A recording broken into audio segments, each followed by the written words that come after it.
So in this video, I'm going to explain how to use the statistical probability calculation chi-squared, and I'm going to do this by giving you guys an example of when you would use it.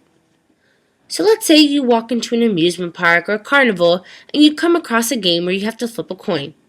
One side of the coin says heads, and one side of the coin says tails. And typically you would expect to see heads show up 50% of the time, and tails to show up the other 50% of the time. However, when you flipped the coin 10 times, you got heads 8 times and tails 2 times. So now you ask yourself, did this result occur randomly, or is our coin rigged so that it will land on heads more often than tails? What do you think? So our first step to figuring this out is to use the chi-squared calculation, which looks like this. Chi-squared is equal to the observed number minus the expected number squared over the expected number. So we would apply this equation to all of the categories in our problem, and for us that would simply be heads and tails. So for heads we would say 8, the observed number, minus 5, because 50% of our 10 flips would be 5, squared over 5 is equal to 1.8. And we do the same thing with tails, where we say 2 minus 5 squared over 5 is equal to 1.8. Then the next step is to add up all the chi-squared values from each category.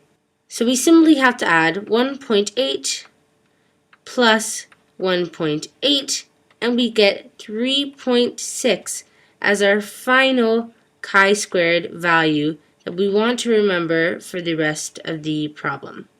Now we get into our third step, where we find the degrees of freedom, which is represented by n minus 1, where n is equal to the number of categories in your solution. And in this case, heads and tails would be 2 categories, so we subtract 1 to get 1. So now we have 1 degree of freedom for our problem. Now we take our chi-squared value and our degrees of freedom and we look at the chi-square probability table. And when we're reading this table, we first look for the degrees of freedom, and in this case it would be 1, so we know we can just focus on this row, and then we look for the chi-squared value 3.6.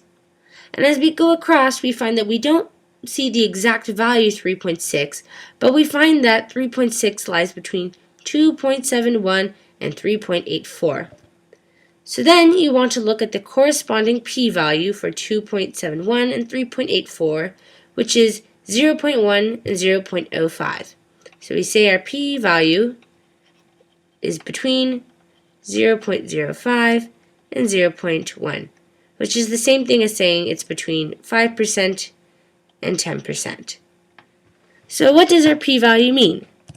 Our p-value tells us the percent probability that the results we obtain occurred randomly.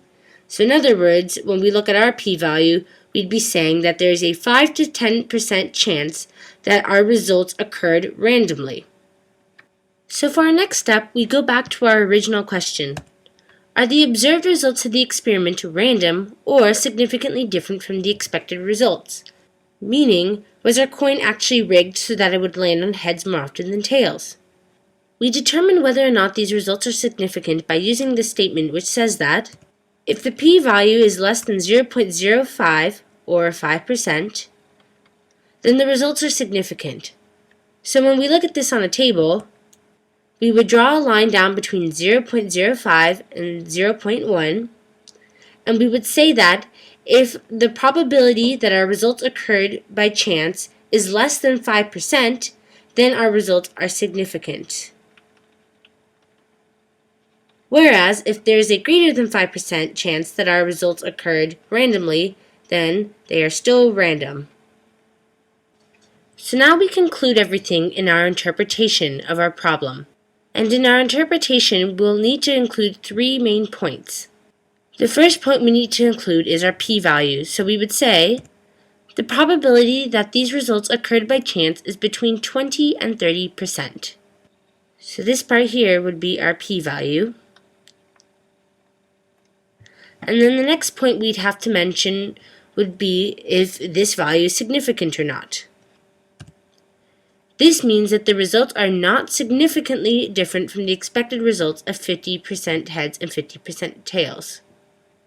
Finally, we would have to state what this means about the coin. Thus, we can conclude that the coin is not unfair or unbalanced. And it's important to note that here, we can only say that the coin is unfair or unbalanced because that's what we are proving. And that is how you solve for chi-square.